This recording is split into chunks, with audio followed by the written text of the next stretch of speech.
നടിയെ ആക്രമിച്ച കേസിൽ നടൻ ദിലീപിന്റെ ജാമ്യം റദ്ദാക്കില്ല. പ്രോസിക്യൂഷന്റെ ആവശ്യം ഹൈക്കോടതി തള്ളി. ദിലീപിന്റെ ജാമ്യം റദ്ദാക്കണമെന്ന ഹർജിയിലെ കീഴ്ക്കോടതി നിരീക്ഷണങ്ങൾ പ്രധാന കേസിനെ ബാധിക്കരുതെന്ന് നിർദ്ദേശം.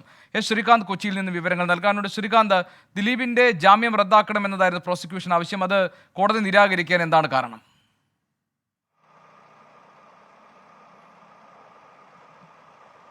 സിംഗിൾ ബെഞ്ചിന്റെ വിധി അല്പസമയം മുമ്പാണ് ഹൈക്കോടതിയിൽ നിന്നും എത്തിയത്.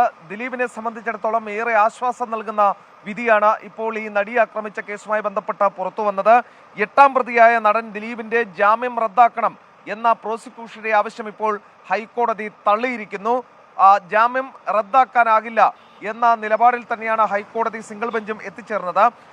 നിലവിൽ ഈ കേസുമായി ബന്ധപ്പെട്ട കോടതി പറഞ്ഞത് ജാമ്യം റദ്ദാക്കണമെന്ന ആവശ്യം നേരത്തെ തള്ളിയ വിചാരണ കോടതിയുടെ നടപടിയിൽ അപാകതയില്ല എന്നാണ് ഇപ്പോൾ ഹൈക്കോടതി കണ്ടെത്തിയിരിക്കുന്നത്. മാത്രമല്ല, ജാമ്യം റദ്ദാക്കണമെന്ന ആവശ്യം നിരസിച്ച ഹൈക്കോടതി ഉത്തരവ് കേസിന്റെ വിചാരണയെ ബാധിക്കരുത് ഒരു നിർദ്ദേശം മാത്രമാണ് മുന്നോട്ട് വെച്ചത്. അതായത് നിലവിൽ ഈ നടക്കുന്ന വിചാരണയുമായി വിചാരണ കോടതിക്ക് മുന്നോട്ട് പോകാം, ദിലീപിന്റെ ജാമ്യം റദ്ദാക്കപ്പെടില്ല, ദിലീപിനെ സംബന്ധിച്ചിടത്തോളം ആശ്വാസകരമായ വിധി വരുന്നു, ഈ സാക്ഷികളെ സ്വാധീനിച്ചു, തെളിവ് നശിപ്പിക്കാൻ ശ്രമിച്ചു തുടങ്ങിയ ആരോപണങ്ങൾ ഉന്നയിച്ചാണ് ദിലീപിന്റെ ജാമ്യം റദ്ദാക്കണമെന്നാവശ്യപ്പെട്ട് ക്രൈംബ്രാഞ്ച് ഹൈക്കോടതിയെ സമീപിച്ചത്. നിരാശയാണ് ഫലം. ഹൈക്കോടതിയിൽ നിന്നും തിരിച്ചടിയേറ്റിരിക്കുന്നു.